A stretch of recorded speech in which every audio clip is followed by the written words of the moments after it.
morning, folks. Thank you so much for joining me today. I'm Stephen McNelly, and I'm joined by a long-term friend and colleague, Kurt Othmer, and we're here today to talk about kind of the essentials to live streaming. And right now, I think it's a really difficult time with COVID, and especially us feeling apart. And I genuinely feel like live streaming at its core really brings us together. And you're going to see me checking in on some things. It's just me today. It's literally just me. I'm our audio engineer, switcher, producer, TD, and pulling in hosts. And I think live streaming fundamentally at its core is really about bringing people closer to the experience of being there.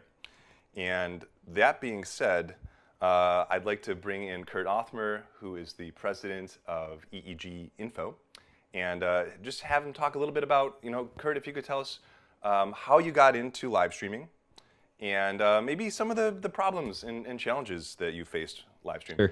Sure. Well, we're all live streamers now, right? This is welcome to the COVID world. All of a sudden, all your TV channels and everybody, all your news anchors are all broadcasting from their living rooms. And so we're all live streamers today.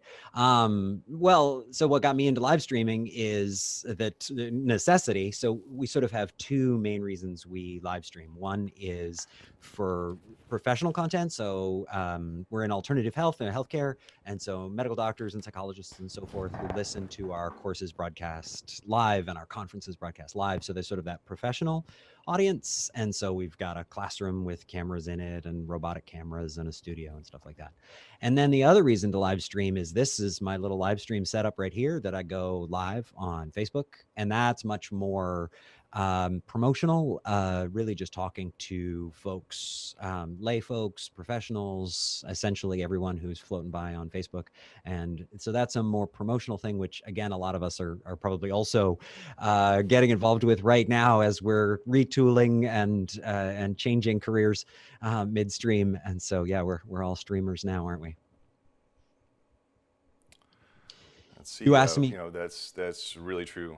Go ahead. Yeah. Please. No, you asked about challenges. I can jump into that if you want to. And I think major challenges that we've faced, it's been audio.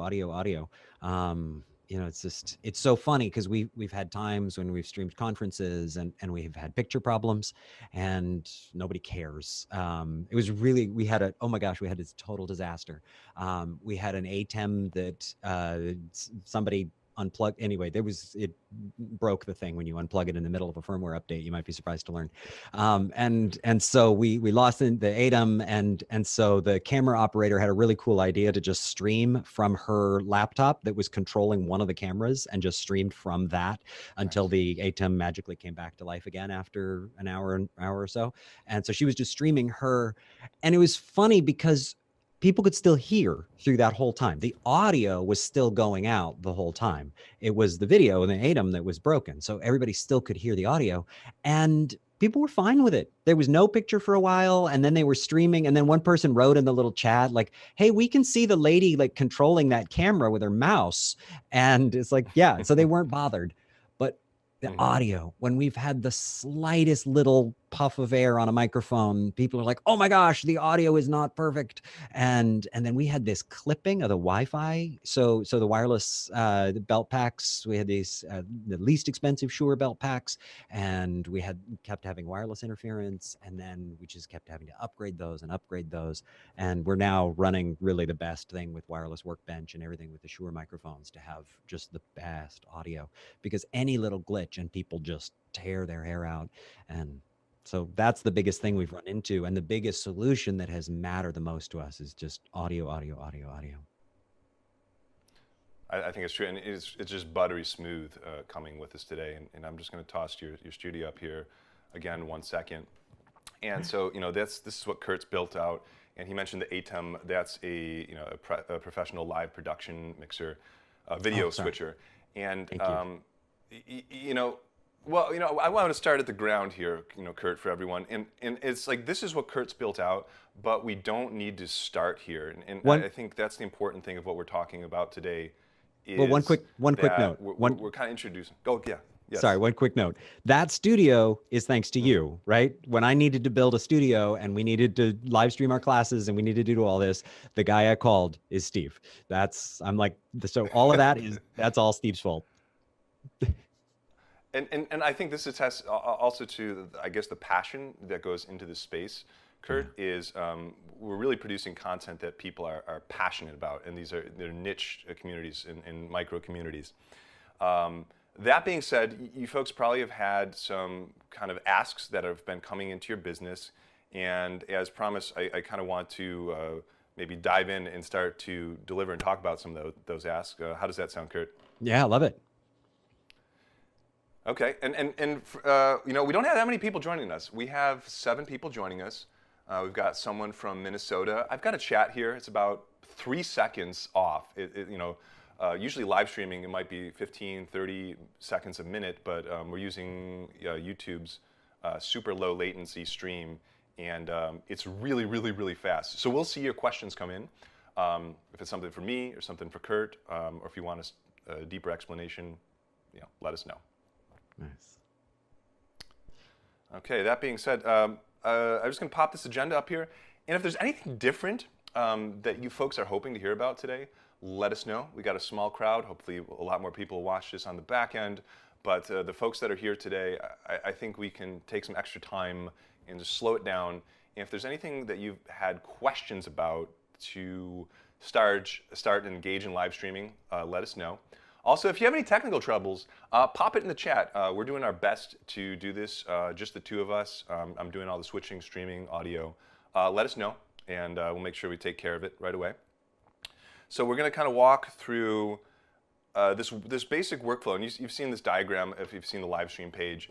We're going to talk about the sources, and those are probably some of the sources that you're traditionally familiar with. Cameras, laptops, playback devices, things like that. And then we're going to talk about input devices.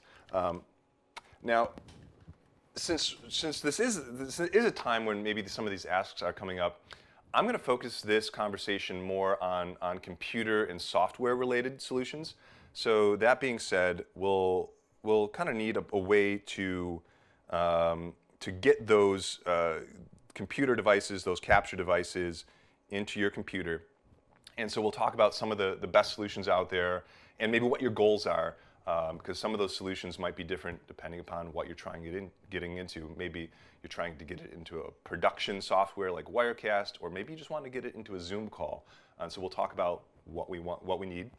We'll touch briefly on standards conversions. So I think, you know, Kurt can probably attest to this, but usually when you have a switcher, if your camera is not the same format as your switcher, you need some sort of converter in the middle. And if you don't have a converter, you might be outputting something from your switcher, but it's just not showing up. I don't know if you've had any experience with that, Kurt. It's a nightmare. I mean, luckily, you know, I mentioned the ATEM, the big switching controller from Blackmagic, and thanks for clarifying that one. You know, luckily the newer ones are coming out with converters in them, because it just, you know, it's like modern technology. We're kind of used to plugging a USB cord into something, and the computer just does whatever magic it does, and the device just shows up. So why isn't it the same with an HDMI cable or an SDI cable, some video source, and you're plugging that in, and you're like, why doesn't this show up? It's just a black screen. Why? What? And it's not like there's a helpful consumer level message that's like, your rate, you know, your frame rate is wrong, you know, your scan rate is wrong, the resolution is wrong, and it's just black. It's like, no, I'm sorry, I'm not going to tell you why, and you just have to figure it out. And so, yeah, we ended up with all of these little decimators and that do the conversions, so that we can have everything at the exact right rate and resolution. And what a mess. And so we're not going to dive in too deep there, because the really fortunate thing is that a lot of these software applications solve that problem. Zoom, Wirecast, they're going to do that scaling for you. But I think it's still important to understand, because it can tax your computer more if you're outputting at a different resolution than you're inputting at a different frame rate, different format, or it could degrade the quality. So we'll talk a little bit about that. And then we'll talk about switching. And like I said, you know, we're going to focus here mostly on software-based solutions. But we'll touch on a cool couple hardware solutions. Kurt keeps mentioning ATEM coming up, and usually that's a production switcher that costs several thousands of dollars. But they've also come out with a really inexpensive one that does some really exciting things that's more flexible and applicable to these webcast type solutions.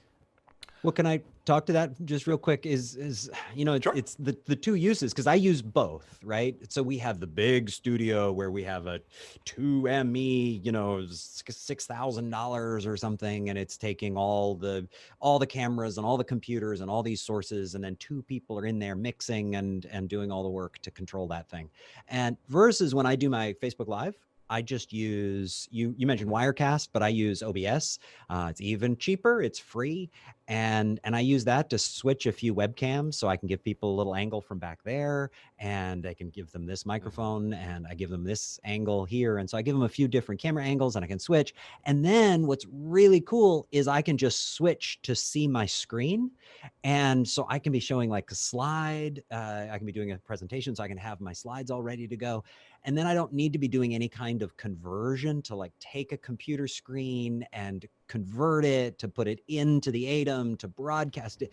It just works with OBS. I can just go to display desktop, and it just displays the desktop. And then I go back to camera, and I actually set my keyboard up to have like 1, 2, 3, 4, 5 different selections, and I can just be pushing those buttons on the keyboard.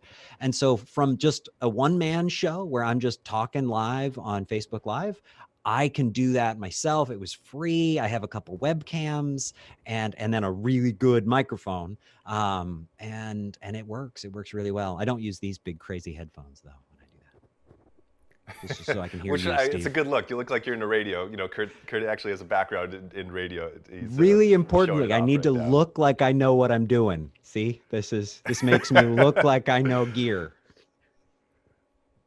And then, you know, the next piece of gear that we're talking about, you know, will be compression, and again, we'll touch on it briefly, but it's really important to understand like what the best default settings for the signal that you're sending out to YouTube or Facebook or whatever platform that you're using should be.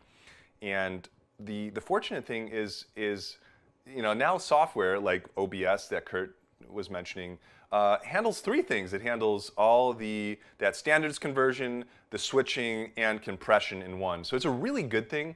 But we'll also just talk about some of the things to watch out for, because you do have one piece of software doing all those three things. We'll touch briefly on network. I'm going to touch mostly on home networks, because that's where a lot of us are right now. I'm streaming from my home. I know Kurt's office is right around the corner. I think you were able to. Well, and no one's here. Everybody's gone. So that's, you know, I have quarantine here. And, you know, it's, and just as a point of reference, Kurt has, what did you say? You had 500 megabits a second up or something like that? Yeah, I am beautifully sitting on 500 by 500 mbits fiber. It was really funny because when I first signed up for the thing, it was really, really low, and it was, you know, like 5 mbits or something. And I remember calling up and being like, "Hey, could I upgrade my speed?" And he's like, "You have 500 by 500. You want to upgrade that?" I'm like, "No. I'm sorry, I called. Just yeah." They didn't like, yeah. So anyway, we have some ridiculous speed in here and low latency, which even with that, we've had streaming issues. So what can you do? And so just to give you some context, you know, even if you don't know a lot about compressed videos, you know, if you are really involved in production and that's your core subject matter expertise, I have 30 up, 35 up, depending, and that's after upgrading my speeds. And I'm streaming from my home, so I'm doing some things a little bit more conservatively than Kurt might be doing at his office. Can you tell me what conservative is though? Because like you floored me with this when we were talking yesterday, because I was running you know, running our conference here at full 1080p resolution, and I gave it like 30 mbits, and you were like, you don't need to give it that much. And I mean, can you give me a better picture of what is conservative? I mean, how do I? Sure. Yeah. Let's dive. I have a whole slide on that. Let's dive into that. Sorry. And then we could rushing you let's ahead. let's dive into that story when we get there. Cool. And then the last thing I want to talk about here is the platform that we're using, right? So you have a whole bunch of people that you want to reach, and you know, where should you be pushing it out? There's a lot of free options. We'll talk about the free options. There's paid options. We'll talk about maybe some of the things you get from going that paid route. And so we'll talk about what you want to accomplish. And so I'm going to hope to give you kind of a framework of questions that you can be asking yourself, asking your business, asking the use case, to hopefully help you decide where you want to be going. All right. So that being said, let's dive in here, and we'll talk about sources. You probably already have a bunch of sources, and if you think about them here, really the output, thoughts about the output really start at input. For instance, well, Facebook. Why do I have a bunch of sources? Go ahead. Why do I have a bunch of sources? You're like, you probably have a bunch of sources, but what are my sources? So I think, I mean, you can probably tell us, what are your most common sources, Kurt? Well, I mean, in fairness, I guess why I'm asking is because right now all I have is one webcam and one microphone. So it's, and in you know, in one world, I could just use the microphone built into my webcam. So one could just go that simply. And I think this goes to the context of live streaming is I think about it is bringing people closer to the experience of being somewhere. And so we can do that. We have multiple cameras. When you're in an environment, you turn your head around, you might be focused on a presenter, you might kind of step back and take the whole thing in, which is, you know, the equivalent of like a wide shot, or you might pivot around. And you've all experienced these things, and maybe you're not even cognizant of all these changes happening. I mean, we're working with some production people and film people, so I think you're well aware of shot composition, how it affects people. But those are some of the things that we want to accomplish live. And so in production, you might only accomplish them with one camera, move it in, close up, wide, have the opportunity to edit. But here we're editing live. And so I just want to give you, so you're familiar with the sources that you have. You might have a laptop, a presentation, but thinking about where they go, the technical aspects of where they go, will inform how you set up those sources. For instance, Facebook Live, with a few exceptions, only streams at 30 frames a second at 720. YouTube maxes out at 60 frames a second. And then thinking about the type of content that you have should start at the beginning. I've just got a slide splashed up here with some of the bullets here. And so if you're doing a high frame rate gaming, maybe it makes a lot of sense to stream at a high frame rate like 60 frames a second. If you're doing talking heads and slides like we're doing today, maybe it's more important that the slides are really, really crystal sharp. So today I'm streaming at 1080, and I'm streaming at 30 frames a second because I want you folks to have nice crystal clear, sharp slides. And then think about the supported resolutions of your switching software and also the progressive resolutions.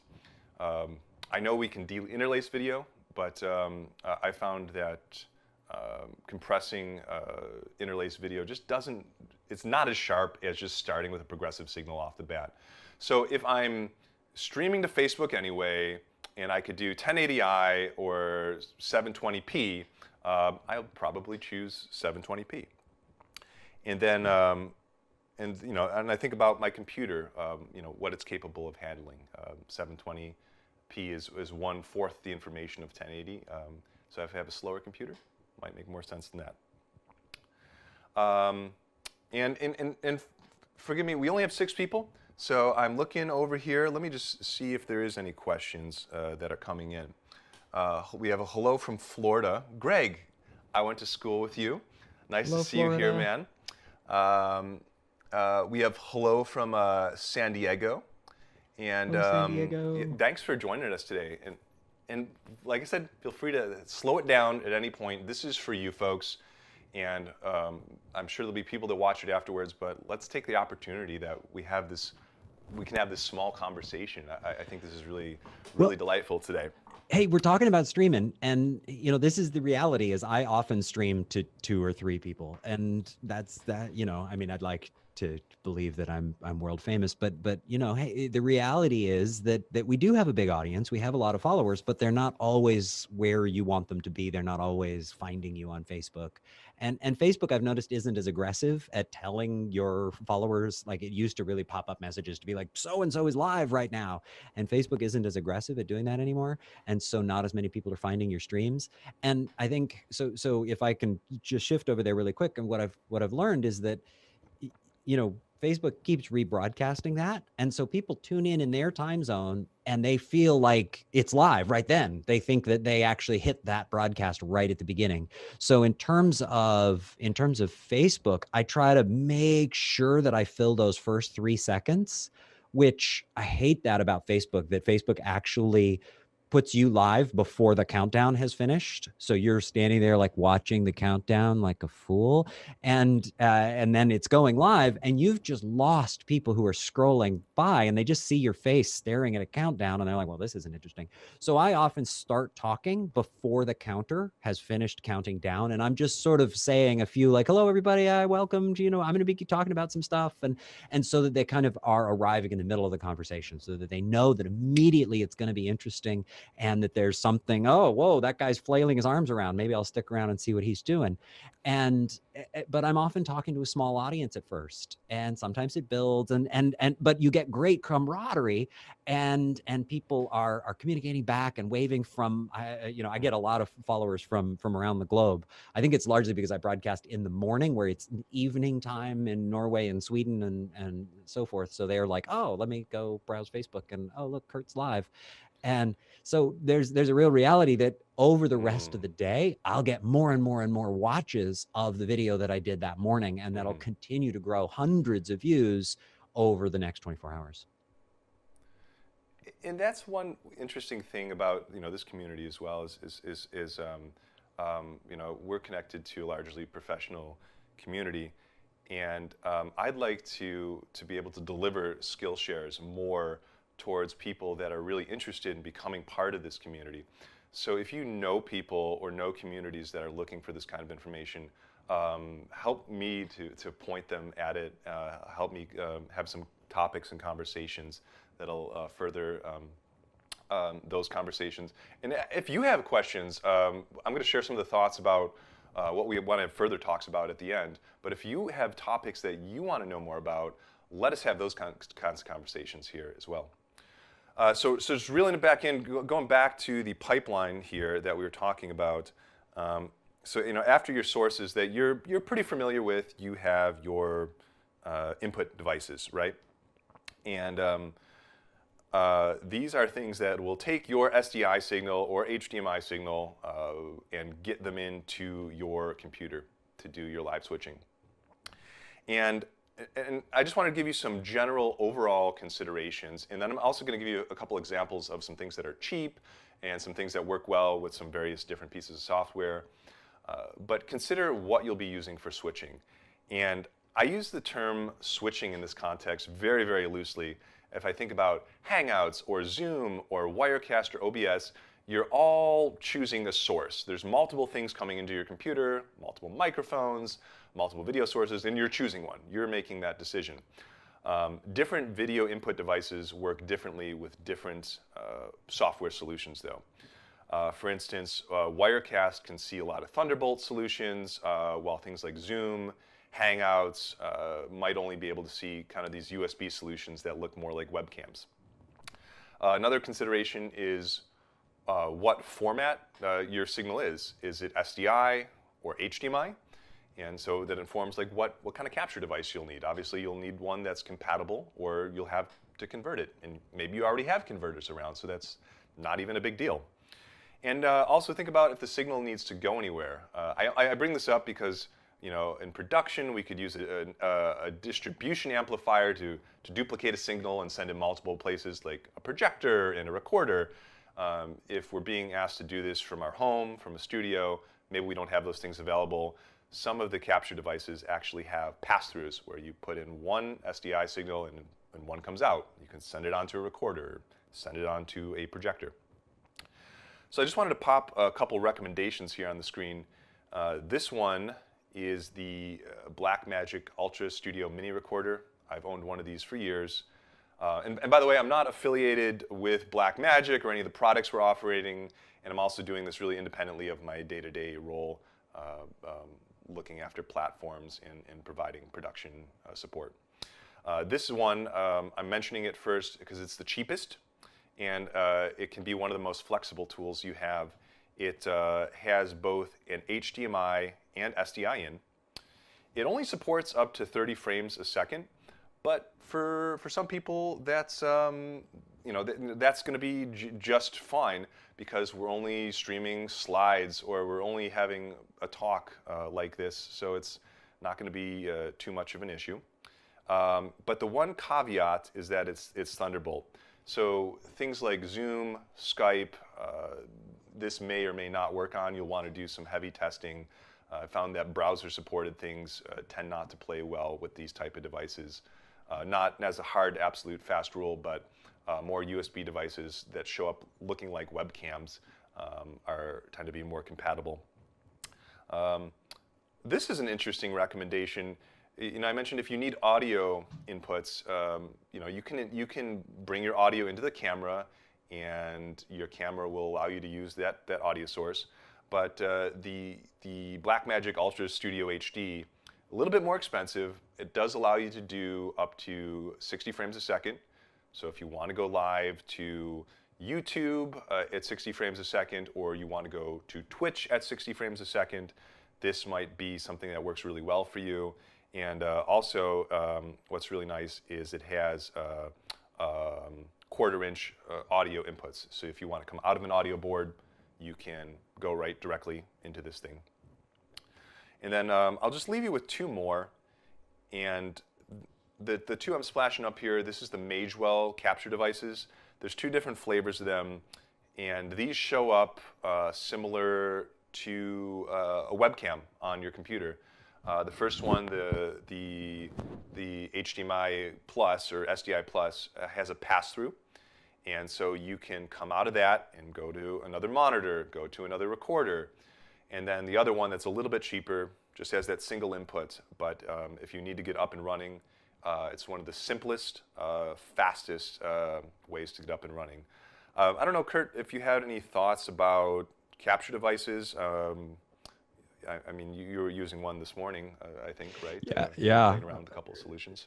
Yeah, absolutely. Well, and it's what sources do you want? And that's kind of, I threw that question back on you because it's one I struggle with. Like, I really want to give people lots of dynamics. I want to give them like another angle from back here, but I mean, how many camera angles do they need of my ugly mug, right? I mean, it's not so. But what am I capturing? And then once I know what I'm trying to get into the system, then it's I actually have this really cool. I wonder if I can get it into the frame here. I don't think cables are long enough, but I have this just really cool little web presenter. I don't think Blackmagic even sells it anymore. It's the same thing that the new ATEM Mini thing does. But basically, it just takes the SDI or an HDMI and just turns it into a webcam. So like the ones you were mentioning there too, that basically it just turns it into a USB webcam. And what I love about it is it's so just like idiot proof. You just plug it in and the computer's like, oh, there's a webcam. There's no drivers in the Mac or the PC. You just plug it in and it just works. And so it just sees it immediately as a thing. And I was like, oh my gosh, this is so easy. So any of those that make it that simple. And, I was just talking to my buddy who is, in the same situation we are, all of trying to become web streamers. And he's like, how do I get that, buttery background where it's all blurred out back there? And, with my professional camera gear from my day job, how do I get that for the live stream? And that's where a device like that allows you to take one of those cameras, take the SDI out or the HDMI out, plug it into one of those boxes, and then just it pops up like a USB camera. And so now all of a sudden you're streaming to just Zoom or to one of those more complicated switching products like Wirecast or OBS, and Open Broadcast or something.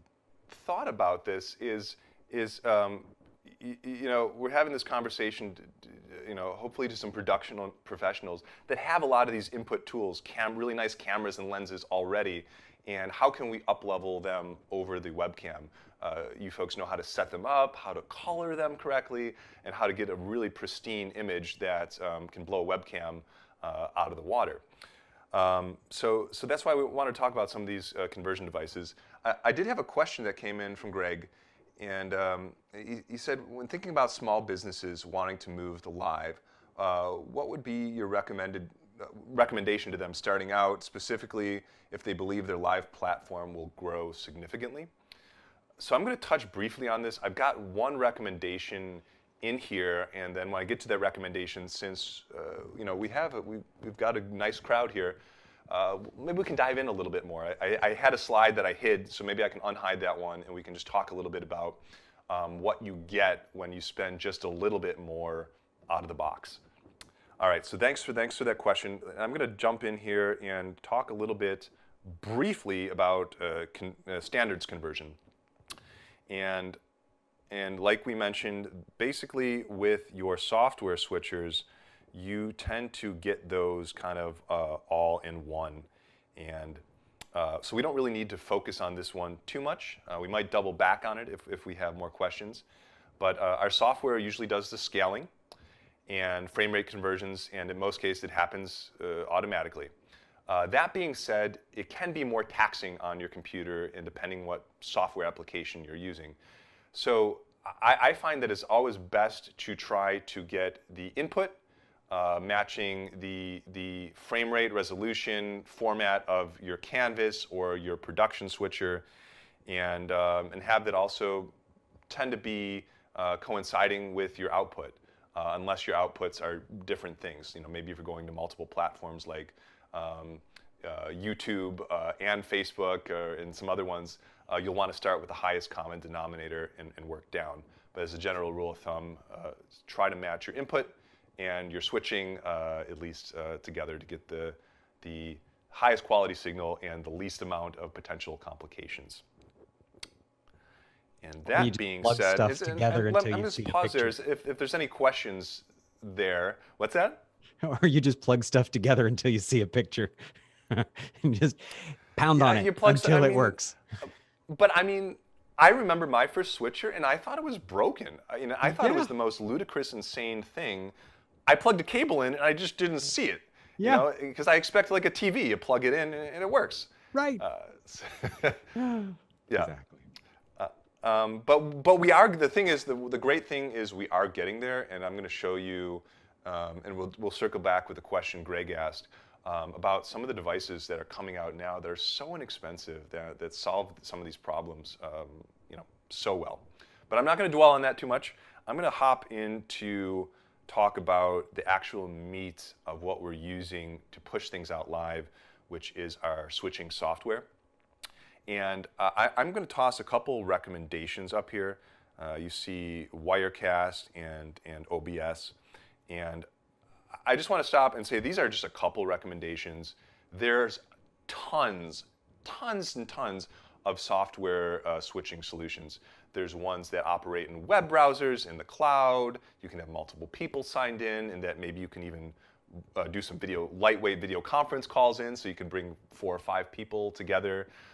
There's paid solutions, there's free solutions. I just want to give people a flavor of what's out there, so I'm going to just talk briefly about 2 that I use. Wirecast is a paid solution. It's nice because they let you download it as a free trial, and it unlocks all the features. It just does a watermark on the video and over the audio. So it says this is a demonstration of Wirecast. But the nice thing is, it is $599. The nice thing is, so you can decide if it's a good choice for you. What I do really like about it is, you click a plus arrow, and it's really easy to add sources, add audio sources, add video sources, graphics, make things side by side.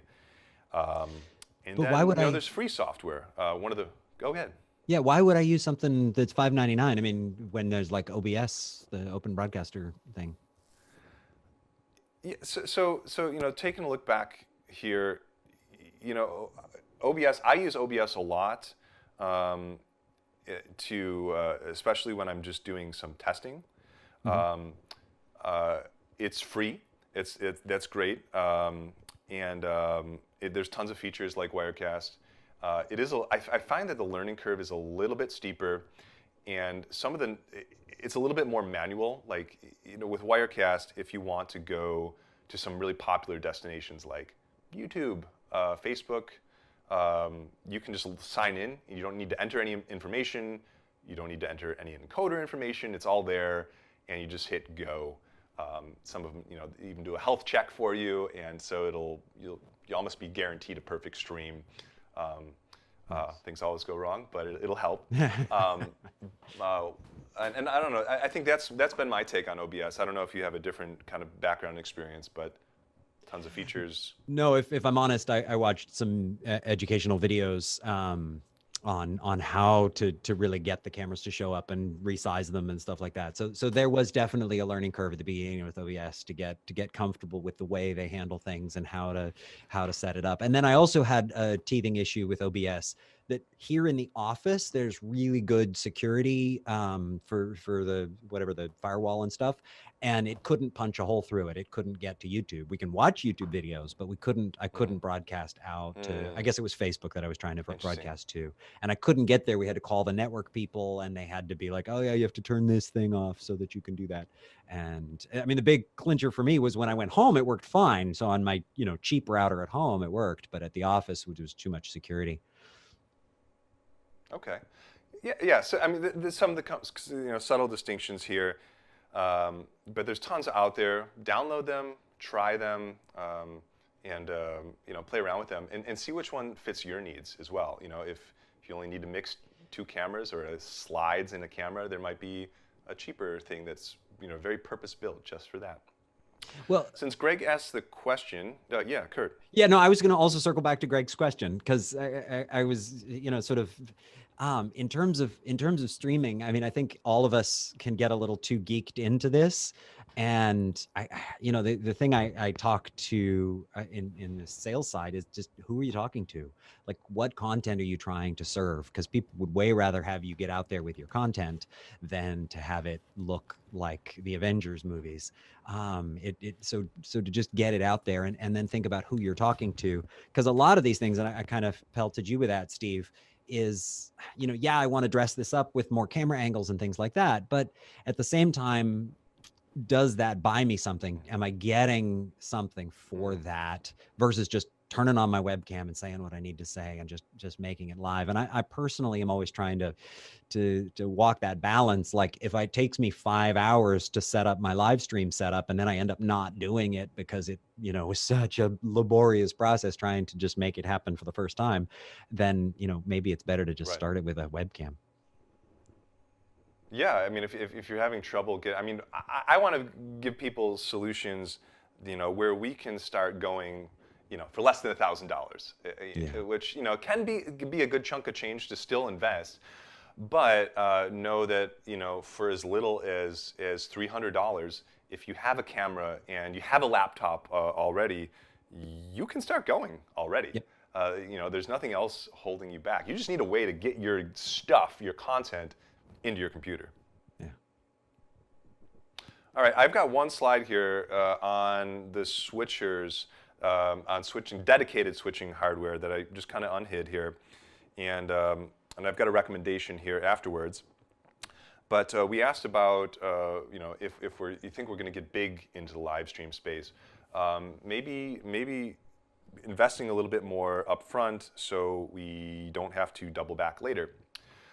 So I had put this together just to give you a little bit of context for some of the differences that we have with large production switchers or more full-featured things. First of all, just out of the gate, they tend to be more expensive, and for the price, there tends to be less features. And I know that makes maybe not a lot of sense right off the bat, but one interesting thing to note is that they're incredibly stable. You can leave them on 24/7 in a rack with all your network gear, and they will just keep on working all the time, day and night. My home switching solution, I've had to reboot things, plug things in again, and swap cables out. These things just are workhorses and will just keep working. The other thing you might need to note is you don't need a whole bunch of capture devices for every input you want to do. Usually, like this switcher here, I think it's around, I'm looking at the ATEM 2ME, I think they're around $4,000. Does that sound about right, Kurt? Oh gosh, no, I thought we spent like 6 for ours. Maybe it's come down since then, but 6? yeah, I thought it was Yeah, I think they have come 595. down. But you get what, 40 inputs, I think, on that switcher? I think it's 20.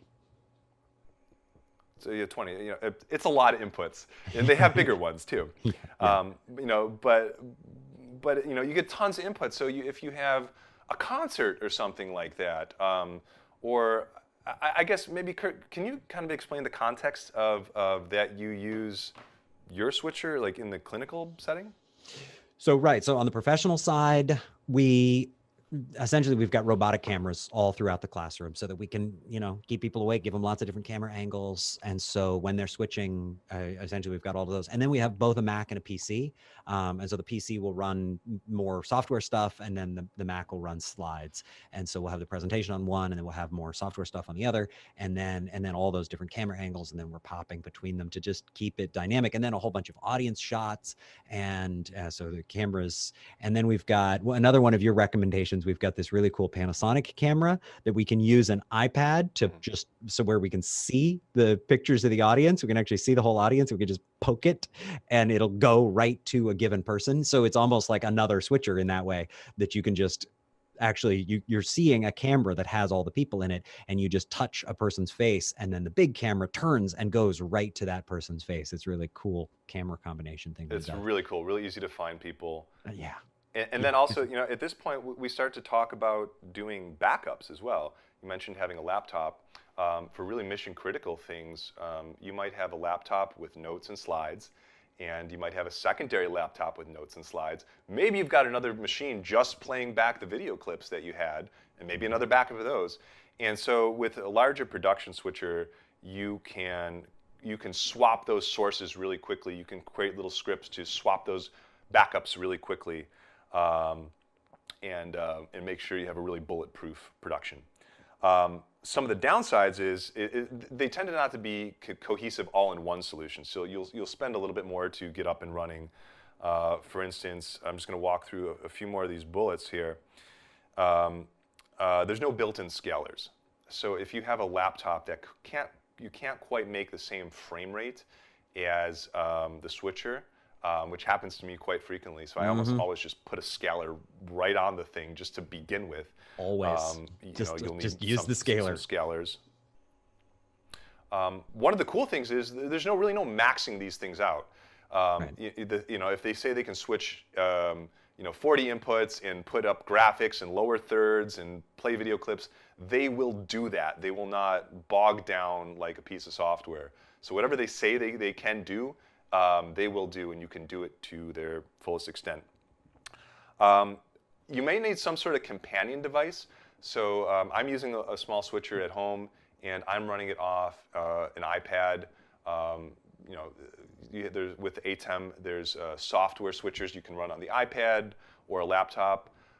What's nice is they don't need to be very powerful. They're just sending little text commands, essentially, right to the switcher. And so they can be a really not very powerful machine, but you can still use them to load on graphics and do some switching and have someone assist the technical operator. A couple more bullets on this. You might need an additional monitor. Let me just hop back to Kurt's slide here, and you can see in his control room, we've got some multi-views. And I think you have your cameras up on there. And those are the two outputs your from the presentation ATEM 2ME. sources. Yeah, so it's the two main, so the main technical director sits on the right there, and then he's got both the preview and program, and then the main 8 cameras are below that, and then over on the other, we have a bunch of other stuff. The PCs are over there, the hyperdecks, so we have a lot of like playback hyperdecks and things, and then just other sources to run other things. and then all that getting controlled. There on the bottom left, if you see that, you see the little iPad where there's like the zoomed in view of the chairs above, and then the wide view of the chairs below it, and then our big Scarhoy control panel in the front of the technical director there. And just to give a little bit more color to the camera that he's mentioning, some like the iPad cam, iPhone, iPad cameras allow you to pinch and zoom, and you're effectively, I mean, some of them have multiple lenses now, but you're effectively just kind of cropping digitally in. The camera Kurt mentions has a wide-angle camera at the base that transmits to an iPad, and so you can tap anywhere on this wide-screen image, and the robotic camera that sits above it swirls around and snaps in on someone's face really, really quickly. It's so cool. It's cool. Yeah, it's 2 cameras. And it's so cool. Yeah.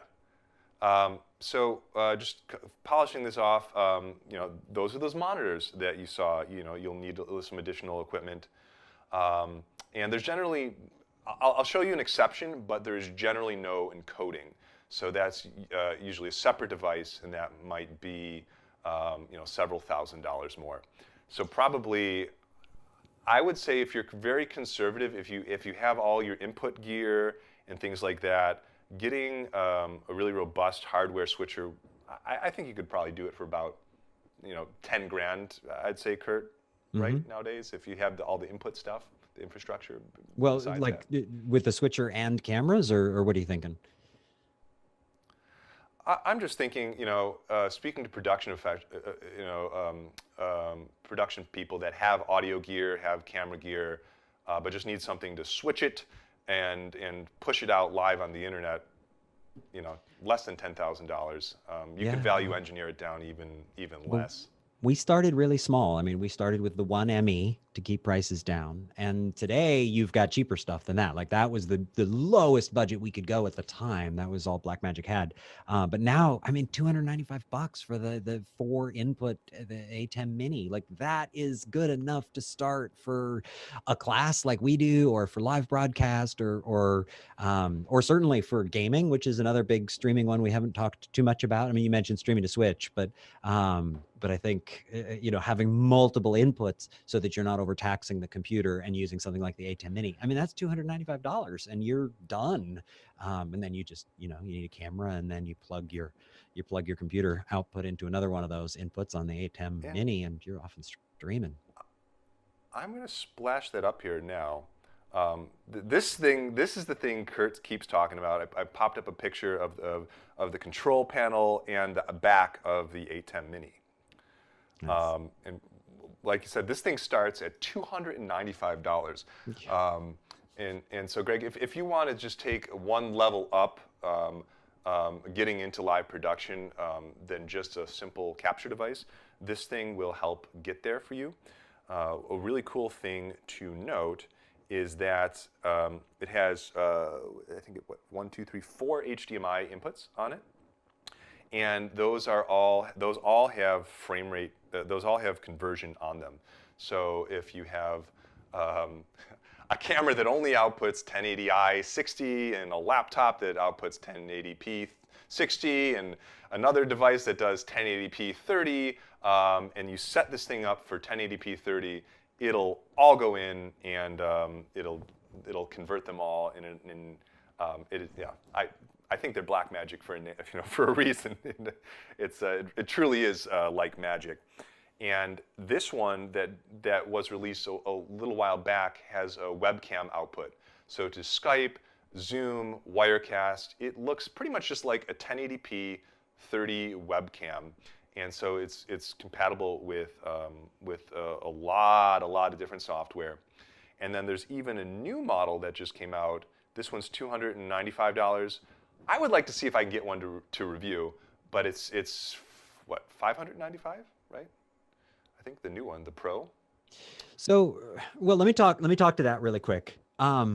and that is that. So like the game streamers are really, really concerned about overloading their computer, right? Because you've got the game that you're trying to you're trying to broadcast your game. You don't want to tax the computer where you're playing the game. So you really want to just keep that clean, keep your gaming computer clean. And then you take that source, you take that HDMI source, just duplication of the main monitor that you're using, and you run that into the A10 Mini, and then then you're not taxing it. There's that second question of encoding, right? So you've got to encode it for YouTube or whatever. So the little A10 Mini, the little 295 guy, the cheap guy, just has a USB that basically takes it as a webcam, and then you would encode it on another computer. So you do use a different computer for that. So if you have another computer around that you can use as your encoding computer, then you can buy the cheaper one. But as I understand it, actually from Steve, so correct me if I'm mistaken here, but as I understand it, the little more expensive one has the encoding built into it. So then it can encode and actually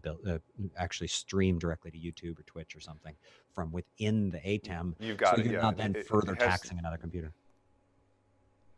It has the encoding, like you said, built right in, and you set it up on a desktop, and that's pretty much how a standard encoder would work. Is you set it up from another device in a web page, or this one actually has a small application that you point at the network address of the device, and you set it up, and then it offloads all that processing power straight to this device. I just wanted to say hello to Adam. He's joining us from Colorado. Ari from Kaltura, and he's joining us late at night from Israel. So thanks for joining us there. I had a couple questions. Greg had another question about StreamYard and working well as a virtual TV studio. I have not personally had the opportunity to use StreamYard. For those who haven't heard of it, StreamYard is a solution that works in your browser, and I believe it gives you some free hours out of the start. And I might be wrong, but there's also some premium features that you can pay a little bit more, and it allows people to join from their webcams, from I believe your cell phone, and it allows you to switch them all in the cloud and send them on to a destination like YouTube. So, it's kind of like a virtual OBS. I would say it's probably a little bit more user-friendly. Another one to just mention is there's one from TVU, and it's paid. It's a very reasonable rate. I think starts at $20 a month, and that allows you to take 4 sources, 4 cell phones, and use them as webcams. And it also allows you to use their bonded cellular packs.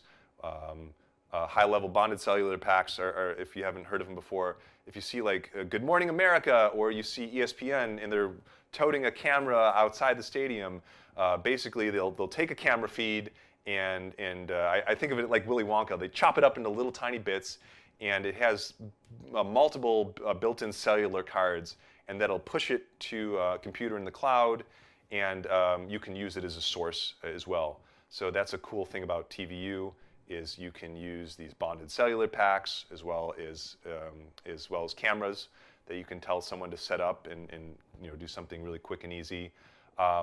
And I know that one I played with a little bit has talkback and tally. So if you're using a cell phone, it'll tell the person on the camera when they're live.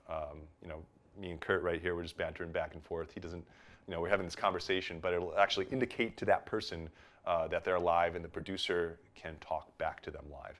And I believe there's a similar feature in StreamYard. I think they're really new. They're really pioneering. One of the things that makes me a little bit nervous is if your internet does go down. Right now, I'm doing a local recording. So if something happens, I can still upload this content afterwards. So that makes me a little bit nervous if you have an unstable internet connection.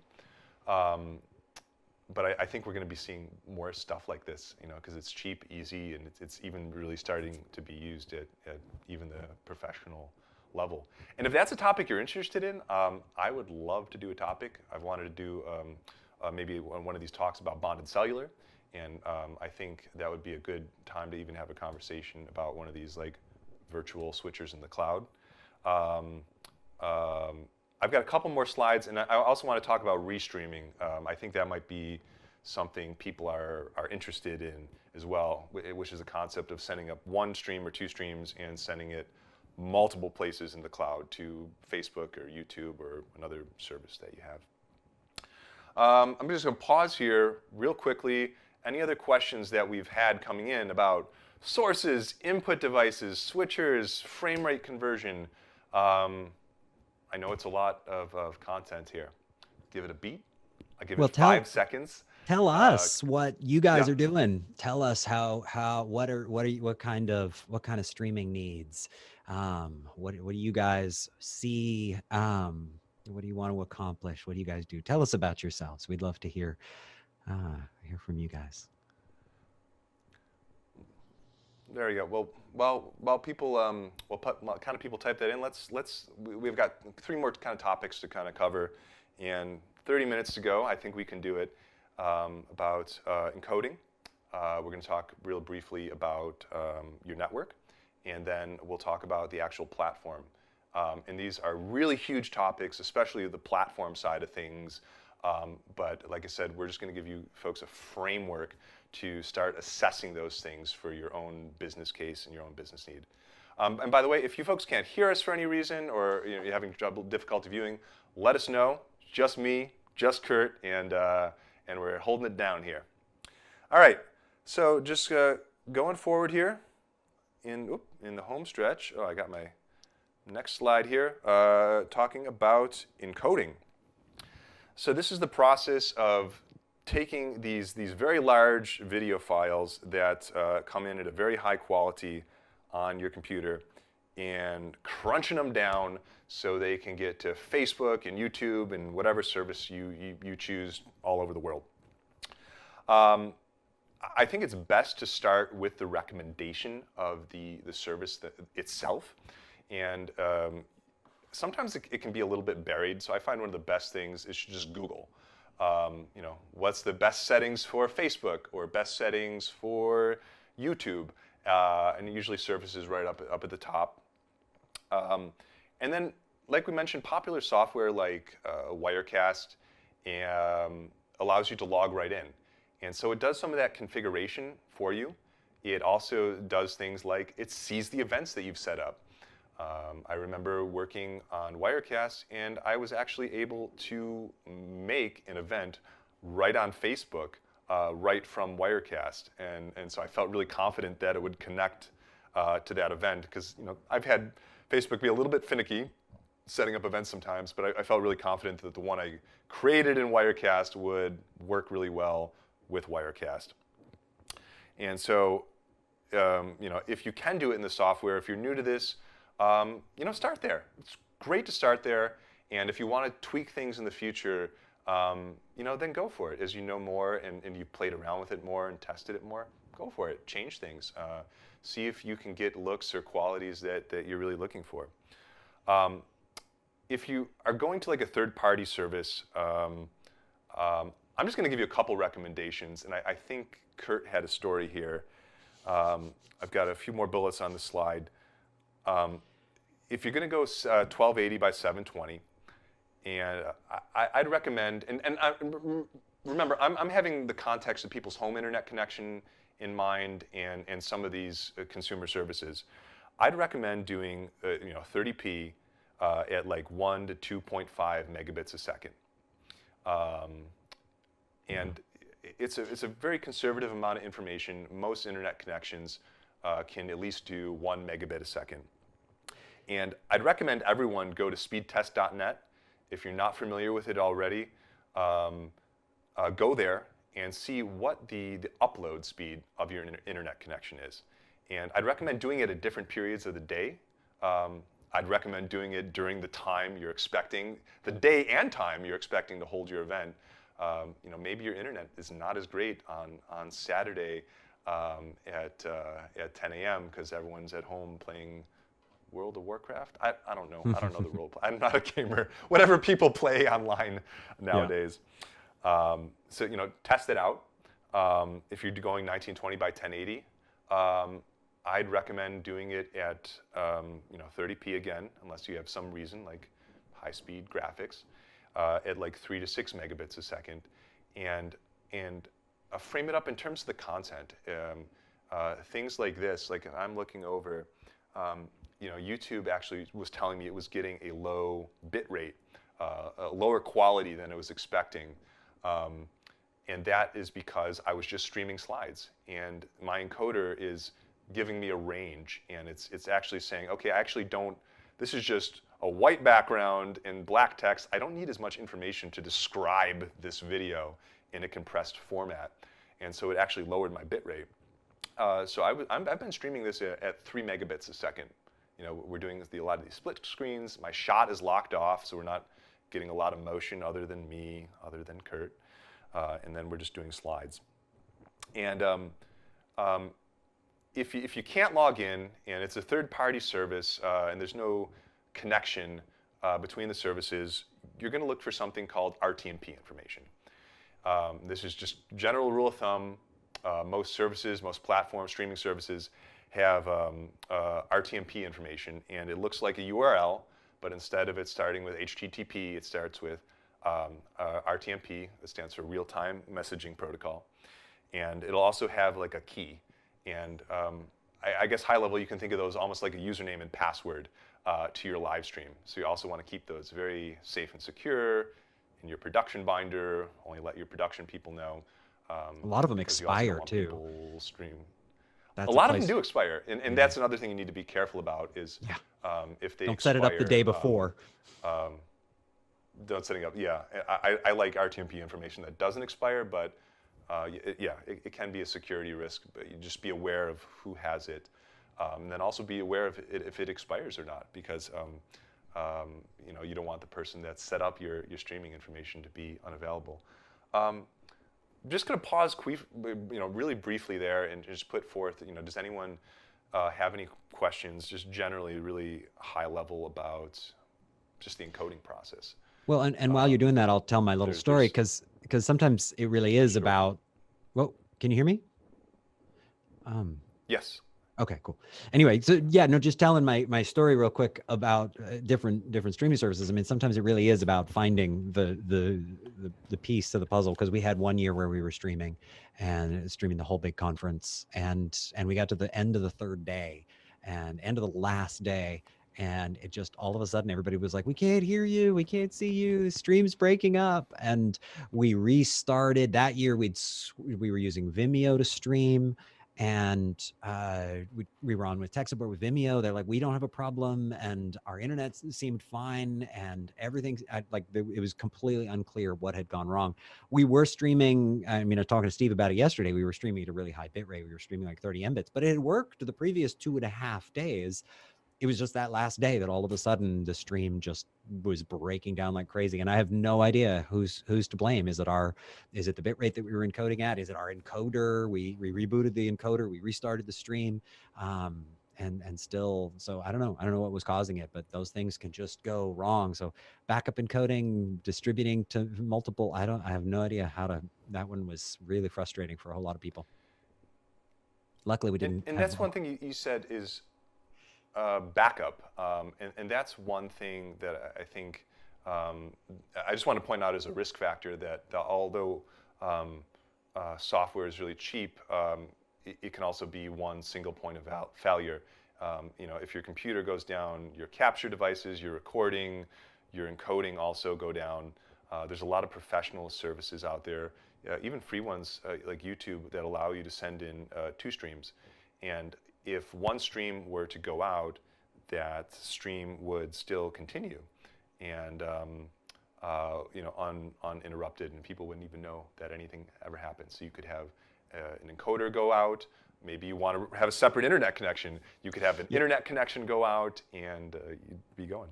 Yeah, we're sitting on dual internet connections in here, and then the router handles it. But you also mentioned like a cell phone backup. You can even stream over a cell phone, so you can have that like hooked up to your switch. And that's just something to point out is there's risk involved. I think it's get a little deep into this here. I think the future, especially with what's going on now, I think it's really makes sense. Is I think future tends to want to unfold randomly and in chaos. And What one of the evidence really do you interesting have things for about that, live Steve? streaming, oh my goodness, is we're like willing the future to happen in a certain way at a certain time, It's and funny time, isn't it? so it is, and I think that's one of the beauties of live streaming is it's the fun of like trying to make all that randomness and chaos actually happen in a certain way at a certain place at a certain predictable time. Yeah. But I guess enough of that. Let me see any questions. Great to know about backup streams. Greg said he never knew that was available, and that's a question that when we talk about the framework that I ask myself. And sometimes not having a backup is acceptable risk, depending upon the resources I have available or the crowd I want to reach. I believe Facebook now does have a supported backup. It didn't always. But if you wanted to reach a large crowd, and that's where your audience is, Facebook made sense is a solution. But to being aware of those risks. All right, so kind of home stretch here. Let's see. What time is it? Should we do? Anyone want to take a quick 2 or 3 minute break, or do we want to kind of float through to the end here? I'll leave a beat. Let's see how everyone's doing, just to check in and see if anyone wants to take a brief pause. I think this tail end will be a little bit lighter, but we're just going to slow it down and talk about the network and real briefly, and then we'll talk about the platform, the actual thing that we're going to use to stream out on. Okay. Well, I'm not hearing back from anybody here. So I think we'll just keep going on, and we'll just touch on these really briefly. We're not going to go in too deep. I'm not a network expert, and but it's something that we touch. We find that we're going to have to touch a lot more parts of production. We're going to have to touch the network. We're going to have to touch technology, input devices, camera. We're going to need to make all those things come together to have a successful live stream. So I'm just going to focus this one slide really quick on the network connections that a lot of us are experiencing home. I think it's actually fun if you go online, you'll see that broadcasters from ESPN, NBC, ABC, they're actually posting pictures of their home studios online. So it's really fun to go online and check out some of the setups. These professionals that are now kind of been forced to work at home because of social distancing, that they're setting up at home and getting running. I think you need to note that a lot of home internet connections, that they're much slower than the business connections that we have, and that these connections in a lot of cases are not guaranteed.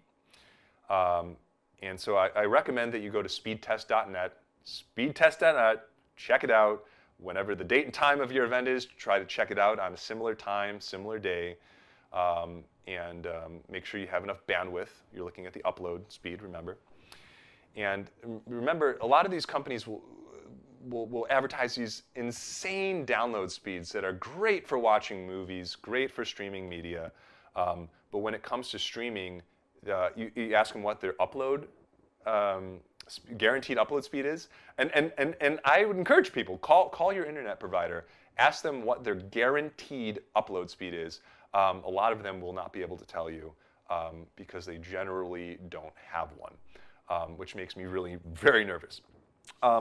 So my direction, and this varies on a speedier internet connection, I try not, for my home internet connection, not to exceed 1/10 of my upload speed.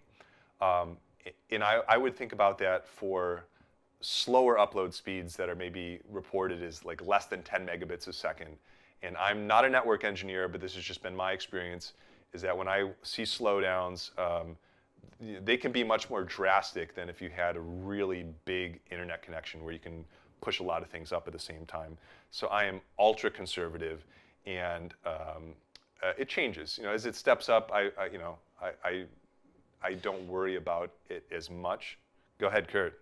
So just a couple things on quality, because I care a lot about the quality. And again, I was mentioning earlier, audio. People really, really care about the audio. And so just in this term of bandwidth and so forth, I want to mention a tool that I found really useful called Zencastr. It's I just Googled it. It's Caster, TR at the end instead of TER. But anyway, Zencastr, Google it. And what it does is you have like a voice over IP conversation, just sort of a normal conversation with somebody, but then it actually emails you a full high resolution, high quality wave audio file, like a professional audio file that you could use in a podcast or something like that. So if you're doing something for later production that doesn't need to be live like we are now, if you're doing something for later production, using a tool like Zencastr can be really useful. The other thing in quality, what I wanted to mention is I have had ridiculously good success with my silly little, they've got stickers on them. That's why they're red. But anyway, they're just AirPods. The microphone in these things is crazy good. Like I've live streamed just using my AirPods and had shockingly good results, where some people have said that it's better than this really expensive microphone, just my AirPods. So just a couple little streaming advice in terms of upping your quality. I guess this isn't really about streaming, but just in terms of upping your quality, those are two little suggestions. And it's cool is you probably understand this more than I do, but if you have both of them in, they're beam forming, so it isolates your voice, and it does the best quality by selecting between these multiple microphones. I mean, basically it takes some crappy little microphones and then does all of this amazing software processing and turns them into like world leading microphones where you can hardly tell the difference between this. So it's like amazing software that is processing the hell out of these little stupid microphones. Yeah. So it's beamforming. It's like isolating the sound and everything. It's just incredible what they can do. So I recommend those. You know what I need though, Steve? I need a Zencastr for video so that I could do like a lousy Skype call. And then at the end of the Skype call, it would email me both the video and the audio so that I wouldn't get, so that for some of the interviews I do for later publication, I don't need, and then I don't want to send a whole film crew. That gets expensive, right? And so what I want to do is just get a little Zencastr that includes video. I wish that existed. Anybody? That would be cool. Maybe there's a business there. Well, I just want to be mindful of people's time. So that's all I really have to say about network.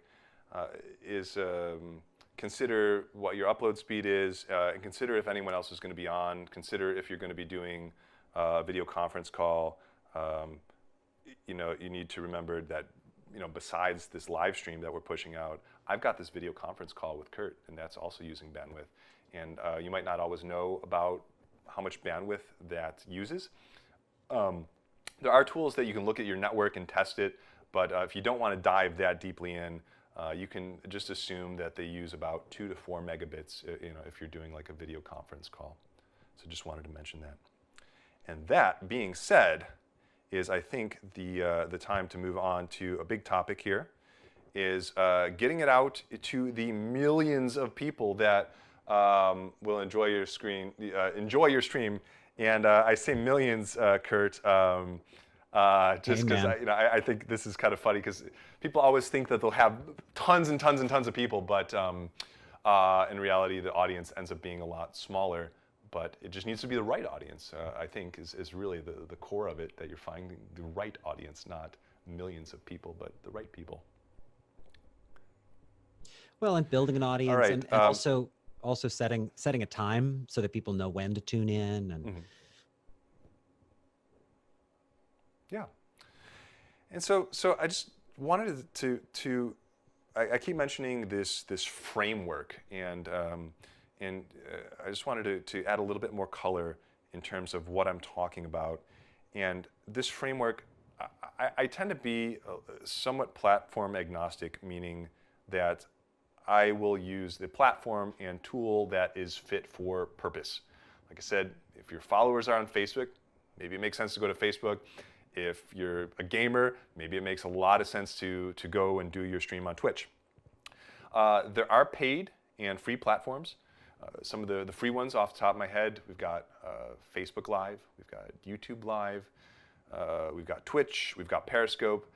There's some other ones that I haven't mentioned, like Instagram, because it's much more challenging to get a broadcast feed into something like Instagram. It's more focused on your cell phone.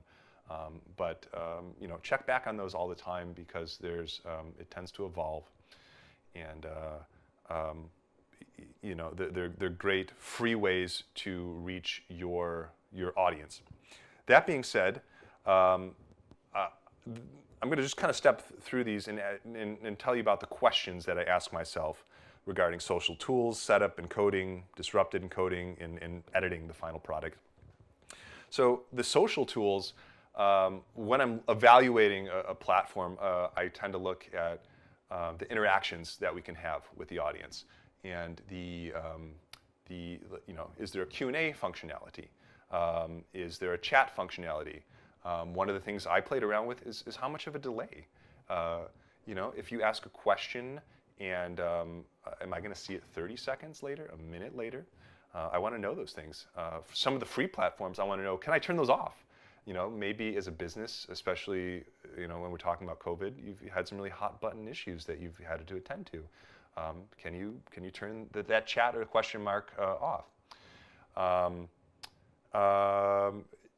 Yeah, so those types of things, and then the setup. I want to know, you know, do I need any graphics or assets or titles, tags, descriptions beforehand? I want to know who's going to see my audience. Who is my audience? If my audience is my own internal team of executives or my own internal teams of employees, and I'm having a difficult conversation, I don't want that getting out on YouTube Live. And so maybe that wouldn't be the best choice. Even things that I think one of the most common ways to protect something is by a password. Maybe even that's not good enough, because if someone has the password in the URL, that can get out. So thinking about how your live stream is secured, and is it being reached by the right people and only the right people. And then I think about my encoding, and that's part of my setup process. I look at, if I get an RTMP information, is it usable every time? For instance, I'm doing this YouTube stream, and I'm using the same URL, so I know my encoder, I don't have to set it up again. I can just feed it into YouTube and hit start on YouTube, and just pair my event with that one RTMP URL. And then I look at what happens if there's a problem.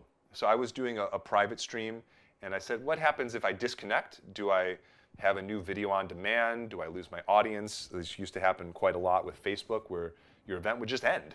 And then all the promotion, all the social interactions, all the likes and stuff like that, they're just gone. And it's really hard for people to rejoin your stream. And then lastly, I look at the kind of editorial process. What happens after you stop streaming? Is it immediately available to view? Do I want that? You know, maybe my recording needs to go through legal first and get approved or edited. And that being said, can I download my recording afterwards? Is that even an option? Can I do things like chapter mark our recording? Can I share segments of it? Can I create little bite-sized segments? And so these are all just considerations. And I put them here in categories because you probably have your own considerations for your own business and your own use case. And you know, if you're a professional and someone wants to stream to YouTube, you can think about questions that you want to ask whoever's requesting the service from you to help give them the best guidance of what platform to use. There are tons and tons of paid services out there that have varying degrees of capabilities. There's entire things that are almost like your own private YouTube, just off the top of my head. And some of these I've used before. Kaltura, is almost like a whole private YouTube. IBM has a solution. Vimeo, Brightcove, Panopto, Kumu. There's no lack of platforms. So if you want something where you have more control over who sees the content and then what the other content that is being associated with it, what they're seeing, that's can be a good way to go, and they can go, from very low costs of just paying for a bandwidth for a single off event to tens of thousands of dollars or $100,000 for a really full feature-rich platform that is almost like your own private YouTube in a way. So I'm going to check in here, and I think some people are dropping off here at the bottom of the hour here. I know we're running over an hour, but I think I said this could be about an hour and 30 minutes, and I think we're there. That being said, do you folks have any questions for us? Is there anything that we can answer? Are there any topics that maybe you'd like to have us talk about in the future? Kurt or I had a fun time doing this, really. I think this has been a really engaging audience. We get to nerd out with our gear. Oh yeah, we get to nerd out with our gear, and I think there's two crowds. Is there's we have a really professional crowd that does this and it's part of their livelihood, and then there's a crowd that is looking to reach new audiences, and I'm hoping to connect with those people as well. So let us know in the comments, if not on the live stream, if you're watching this afterwards, let us know if there's topics that you'd like to talk about, gear, hardware you'd like us to review, streaming engine, or StreamYard, the TVU, bonded cellular, those types of things. Let us know if there's something you'd like us to go deeper on. I think it's, I feel really fortunate that Kurt and I have the ability to play with some really high-end hardware, software on a kind of a day in, day out basis. And if there's something that the community is really interested in, I'd like to share more of that myself. Definitely.